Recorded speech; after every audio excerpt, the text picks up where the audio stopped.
এবারে জন্মদিনে বড়ি বেগমকে চমকে দেওয়ার একটা উপায় বার করেছি। উজির, বলো তো দেখি কি উপায়? নবাবের সাজিশের হদিশ পাওয়া আমার বুদ্ধিতে নামুমকিন। বেশক বহুত বড়িয়া কোনো মতলব আছে। এবারে বেগমের জন্মদিনে বিরাট একটা উৎসব করব। সারা দেশ থেকে মহান মহান অতিথিদের নিয়ে আসা হবে। দুনিয়ার সেরা সেরা খাবার, সেরা সেরা গাইয়ে, সেরা সেরা বাজিয়ে, সেরা সেরা নাচিয়ে রাতকে দিন করে দেবে এমন রোশনাই। রেস্ট নাই। কি বললে?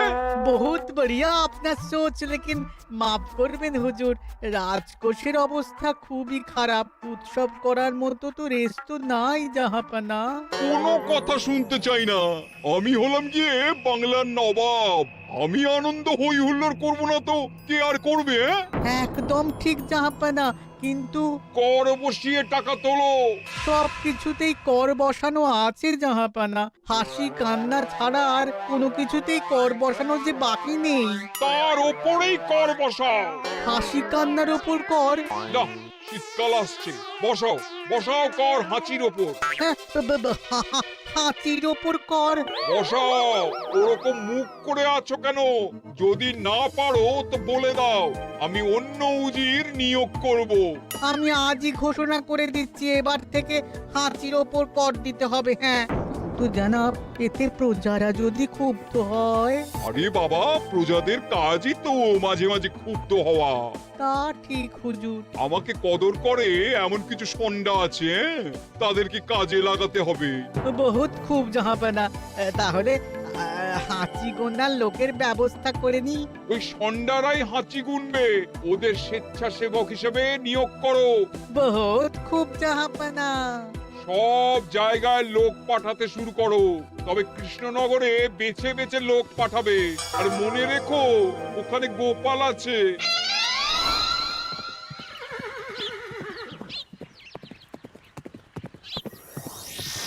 সব জায়গায় কর আদায়কারী পাঠিয়ে দেওয়া হয়েছে জাহাপানা।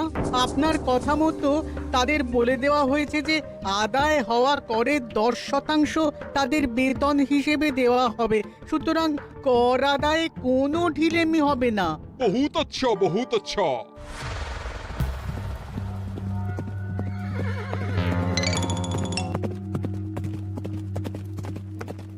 হ্যাঁ, তুমি ঠিক পড়েছো তো মন্ত্রী? হাঁচির উপরে কর? বলেন তো, আর একবার পড়ছি মহারাজ। আসলে এটা নবাবই মশকরা। আমাদের নবাব যে খুবই রসিক মানুষ তা তো আমরা দেখেছি। বারবার কৃষ্ণনগরের সঙ্গে রসিকতা করতে গিয়ে হাঁড়ি ফেটে রস একেবারে মাখামাখি হয়েছে, আর সারা গায়ে পিঁপড়ে ধরেছে। মশকরা নয়, একদম সত্যি কথা। হাঁচির উপরে কর বসানো হয়েছে, আর আমরা হলাম নবাবের খাস হাঁচি গোনার দল। আমরা এই কৃষ্ণনগরে থিতু হয়ে বসলাম বটে। এবারে হাঁচি গুনবো আর মোহর আদায় করব। গোপাল, তুমি কি বলো?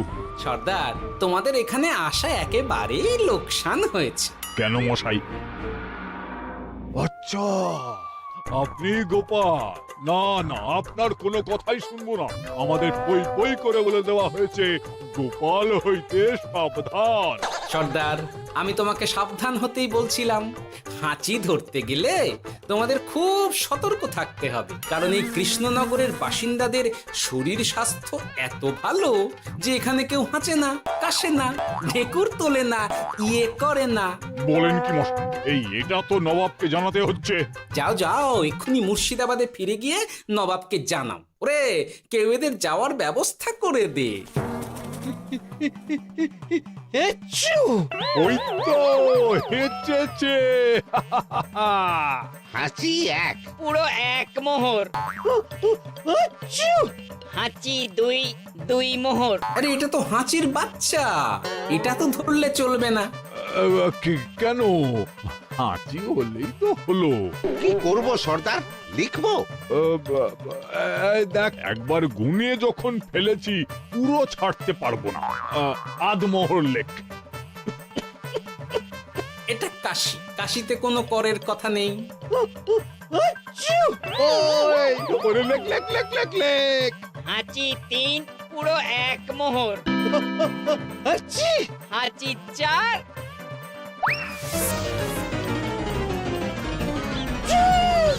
হাঁচি 5 লেখো। হাঁচি 6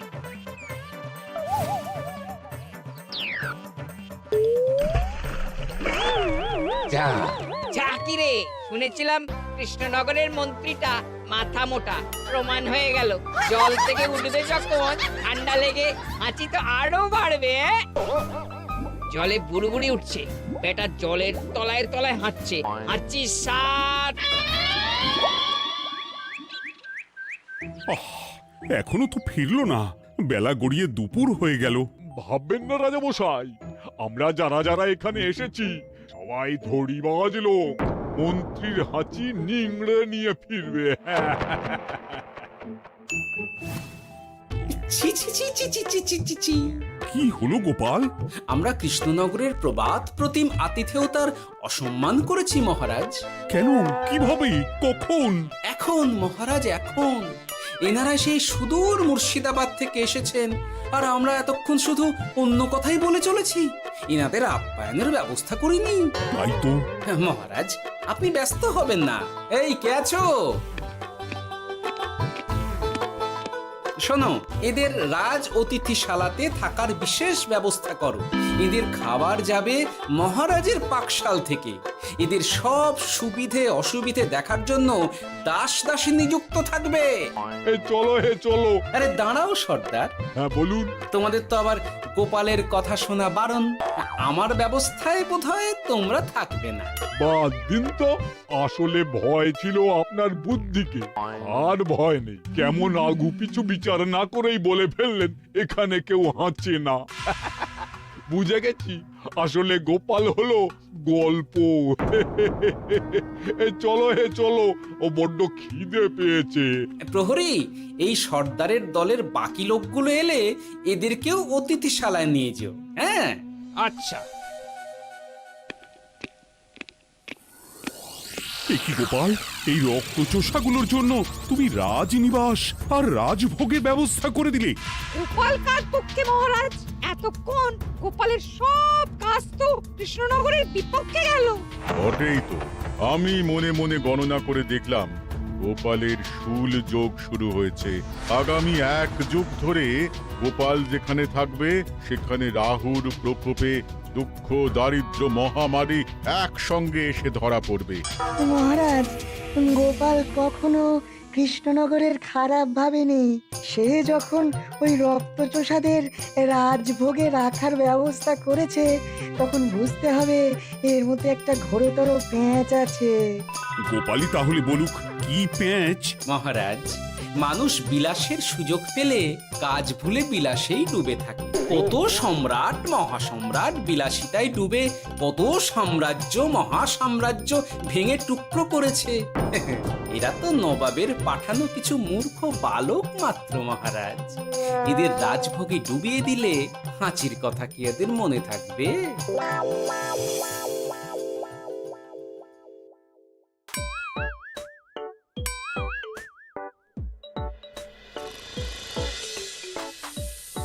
কি ব্যবস্থাপনা সব ঠিক আছে তো? হ্যাঁ হ্যাঁ, খাসা ব্যবস্থা হয়েছে। আপনারা আমাদের অতিথি বলে কথা, আরাম করুন।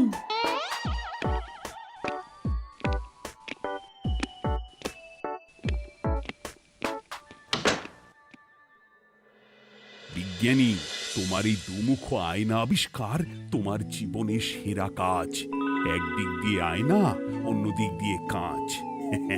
কেউ জানতেই পারবে না যে তার উপর নজর রাখা হচ্ছে। অনবদ্য অনবদ্য। মহারাজের জয় হোক। কিন্তু মহারাজ, এই কৃতিত্বের মূল ভাগীদার আমাদের মন্ত্রী। তাই নাকি? হ্যাঁ মহারাজ, মন্ত্রীর দুমুখ কাজকর্ম দেখেই দুমুখ আয়নার কথা আমার মাথায় আসে। মুখ সামলে কথা বলো বিজ্ঞানী। ওরা শুনতে পাচ্ছে। যা চেঁচালেন 20 ইঞ্চির দেওয়াল ভেদ করে ওদিকে চলে যাবে কথা। এই কে যেন কাকে মুখ সামলে কথা বলতে বললো?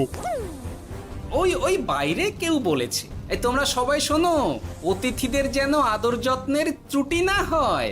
আমি আর যাই, কাল সকালে আসবো, কেমন?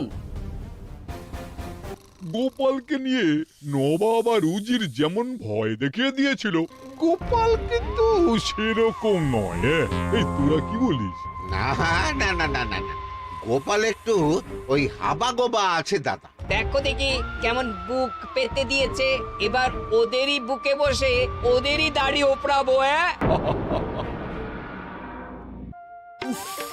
গোপালের জবাব নেই, ঠিক সামলে দিল। মহারাজ, এই প্যাঁচটা আমার মাথাতেই এসেছিল, কিন্তু ওই যে নাকে মাছি ঢুকে গিয়েই সব বরবাদ হয়ে গেল। মহারাজ, এই পরিকল্পনা যদি মন্ত্রীর মাথাতে আগে এসে থাকে, তাহলে এদের মন্ত্রী আমার চেয়ে ভালো করে সামলাতে পারবেন মহারাজ। বটেই তো, এই দায়িত্ব আমি নিলাম মহারাজ।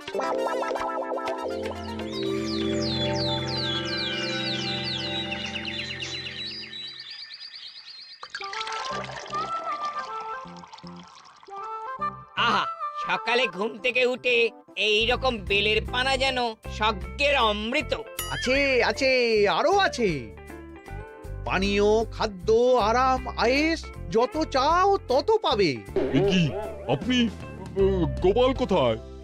মহারাজ বিবেচনা করে দেখেছেন যে মহামান্য অতিথিদের পরিচর্যার ভার গোপালের মতো একজন ভাঁড়ের পক্ষে বহন করা সম্ভব নয়, তাই এই দায়িত্ব আমাকে দেওয়া হয়েছে। কিন্তু কোনো কিন্তু নেই সর্দার, আমি যে খানা পিনা নাচা গানা আমোদ আহ্লাদের ব্যবস্থা করেছি দেখে তুমি চমকে যাবে।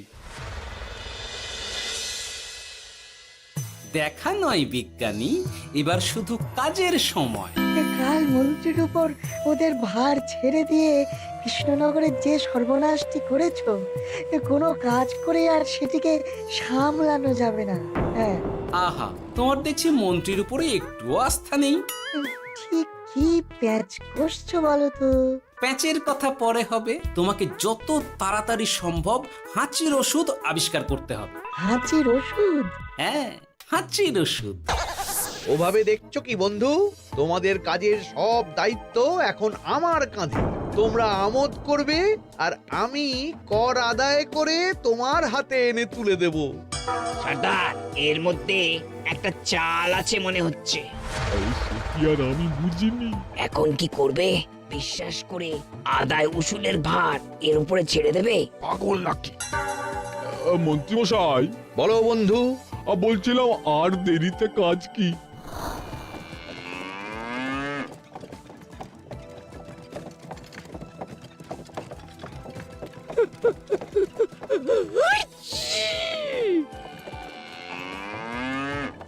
মন্ত্রী, লেখো হাঁচি এক। ওহে, তোমার নাম কি? মন্ত্রেশ্বর উজুরি আগে। লিখুন মন্ত্রী মশাই, নাম লিখুন। ওহে মন্তেশ্বর, হাঁচি কর, এক মোহর ছাড়ো দেখিনি। হাঁচি দুই। আরে যাও, দৌড়ে গিয়ে দু মোহর আদায় করে আনো। ওরে, তোরা সব কৃষ্ণনগরের কোণে কোণে ছড়িয়ে পড় দেখি, একটা হাঁচিও যেন বাদ না পড়ে। হ্যাঁ,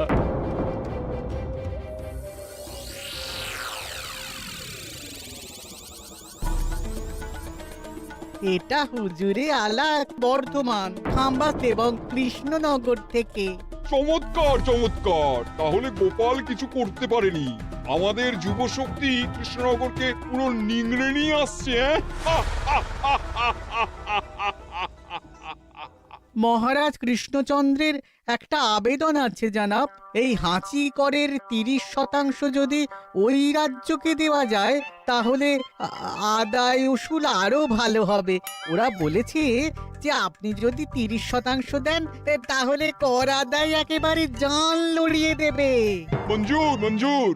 আর একটা আর্জি আছে হুজুর, কৃষ্ণচন্দ্র কদিন বাদে নবাবকে কৃষ্ণনগরে আমন্ত্রণ জানিয়েছে। কেন? কৃষ্ণনগরের নবাব এবং তার উন্নয়ন উপলক্ষে এক মহোৎসব হবে। সেই সঙ্গে শহরে থাকা ইংরেজদের কাছেও নবাবের সৈন্য বলের এবং নবাব ও কৃষ্ণনগরের মধ্যে পারস্পরিক ভ্রাতৃত্বের সম্পর্কের বার্তাও পৌঁছে দেয়া যাবে। নবাবের অধীনস্থ রাজারা নবাবের শত্রু, এই রকম একটা ধারণা থেকে ইংরেজরা ইদানিং বেপরোয়া হয়ে উঠেছে, তাতে লাগাম উঠবে। বহুত খুব মঞ্জুর মঞ্জুর মঞ্জুর।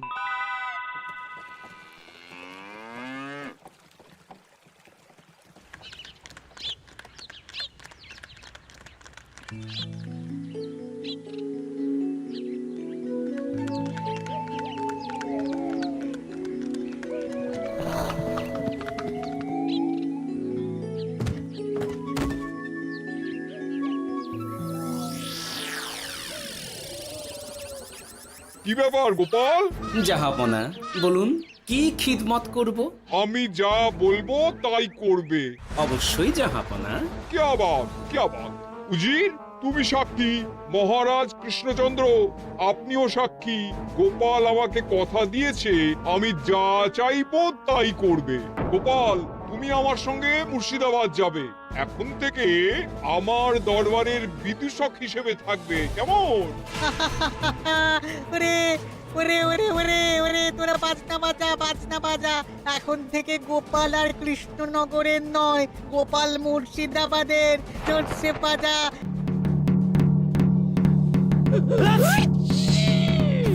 কি হলো? হুজুর, মনে হচ্ছে আপনার সৈন্যদল হাঁটছে। হ্যাঁ? হুজুর, হাঁচিগড়ের বন্যা সব সৈন্য 10-12টা করে হেঁচে ফেলেছে। মানে প্রচুর মোহর হয়ে গেছে আর বাড়ছে বাড়ছে। আমার হাঁচি গোনার দল একটা হাঁচিও বাদ দেবে না। মোহর রাখার জন্য নতুন পোশাকখানা বানাতে হবে হুজুর। সর্দার, আমাদের হাঁচিগুলো কি খুলবো? হ্যাঁ, নিশ্চয়, একটা হাঁচিও যেন বাদ না পড়ে। চলুন হুজুর, আমরা এখানে দাঁড়িয়ে থেকে আর কি করব? ওরা হাঁচুক আর হাঁচি গুনুক। চলুন নবাব বাহাদুর, আপনার জন্য কৃষ্ণনগরের রাজাতীর্থ অপেক্ষা করছে। হুজুর, আমার মনে হয় আমাদের কৃষ্ণনগরে এখন আর দেরি করা উচিত হবে না। আমরা সোজা শহরের দিকে রওনা হয়ে যাই। শহরের ইংরেজদের শিক্ষা দিয়ে ফেরার পথে আমরা কৃষ্ণনগরের আতিথ্য গ্রহণ করব। সে কি? মহারাজ, নবাবের মতো কর্তব্যপরায়ণ ইনসানকে তার কর্তব্য পালনে বাধা দেবেন না। আমরা ওনার শহর থেকে ফেরার অপেক্ষায় থাকব। ঠিক ঠিক, আমার এক্ষুনি শহরে যাওয়ার দরকার। ইংরেজরা সব নিয়ম কানুন ভেঙে চুরে যা ইচ্ছে তাই করতে আরম্ভ করেছে। বুঝি, সৈন্যদের ডাক দাও, চলো রওনা হই। কিন্তু জাহাপনা, আপনার সৈন্যদের থেকে পাওনা মোহরগুলো এতক্ষণে যা হেঁচেছে, লাখখানেক মোহর তো হয়েই গেছে। ওটা আমরা নিজেদের মধ্যে বুঝে নেব। কিন্তু ওই করের 30% যে কৃষ্ণনগরের পাওনা। পেয়ে যাবে। শহর থেকে ফিরি। আরেকটা কথা, হাঁচি কর ব্যবস্থা এখন থেকে উঠে গেল।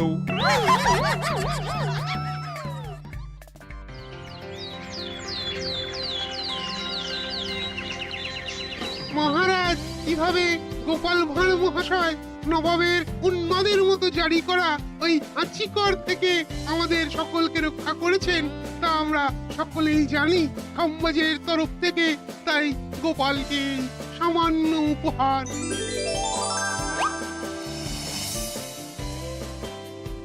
ওহ গোপাল, সত্যি তোমার জবাব নেই। কিছুই হতো না যদি না বিজ্ঞানী ওই হাঁচি চূর্ণ আবিষ্কার করত।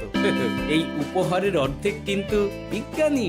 সবই তো বুঝলাম, নবাবকে সৈন্য সহ নিমন্ত্রণ থেকে সৈন্যদলকে হাঁচি চূর্ণ মাখানো, চাঁদোয়ার তলায় ঢোকানো পর্যন্ত। কিন্তু চাঁদোয়া থেকে হাঁচি চূর্ণ ঝরে পড়লো কি করে, সেটাই তো বুঝলাম না। এটা তুমি বলো বিজ্ঞানী। শব্দে বাতাসে কম্পন তৈরি হয়। গোপালের হাততালিতে আমার ঘরের শাড়ি থেকে হাঁচির জন্য ঝরে পড়েছিল। এখানে চাঁদোয়া থেকে ঝরে পড়েছিল বাজনার শব্দে। কি ব্যাপার বিজ্ঞানী, তুমি এখন ছেলে খেলা করছো? হাঁচির ওষুধ হয়ে গেছে। হয়ে গেছে? মূল উপাদান তামাক, গোলমরিচ আর আলকুশির গুঁড়ো। কাজ হবে? হাততালি দাও। কাজ হলো। ব্যাপারটা কি হলো? ওই শাড়িটাতে হাঁচি চূর্ণ মাখানো আছে। তোমার হাততালির শব্দের কম্পনে ঝরে ঝরে পড়েছে।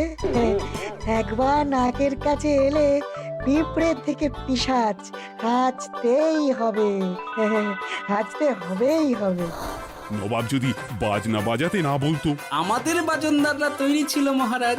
যাক, সবই ভালোই ভালোই মিটে গেল। যার শেষ ভালো তার সব ভালো।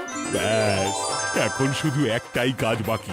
নবাবের কাছ থেকে করের 30% বাবদ পাওনা মোহর মুর্শিদাবাদে গিয়ে নবাবের কাছ থেকে তুমি নিয়ে আসবে। আচ্ছা মহারাজ।